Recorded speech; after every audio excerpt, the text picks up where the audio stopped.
যারা হাজিদের বহন করেন তাদেরকে যে সেবামূলক যে আচরণ যেটা হওয়া দরকার সেটা করে থাকেন আপনারা নিশ্চয়ই, তার মধ্যেও কিছু কিছু ভুল থেকে যায়, সেগুলি যাতে ফার্দার আর না হয় সেই কারণে কিন্তু মাননীয় প্রধানমন্ত্রী গতকালকে একটা নির্দেশনা দিয়েছেন। সেই জন্য আমরা সিদ্ধান্ত গ্রহণ করেছি যে ধর্ম মন্ত্রণালয় যে সমস্ত আপনার এজেন্সিগুলি রয়েছে যারা ঠিকভাবে পারফর্ম করবে না বা হাজিদেরকে ভালোভাবে যেভাবে নেওয়ার কথা এবং আনার কথা এবং সেখানে ট্রিটমেন্ট দেওয়ার কথা সেগুলি যদি সুন্দরভাবে না করা হয় তাদের এজেন্সির লাইসেন্স ক্যান্সেল করা পর্যন্ত যাবে, এই মর্মে তিনি একটা বাণী দিয়েছেন।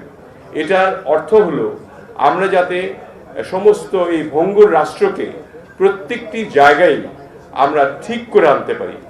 আমাদের হাজি সাহেবদের যে হজ করছেন যে তাদেরকে সেবা দেওয়াটা কিন্তু অনেক অনেক বড় ধরনের একটা সেবা।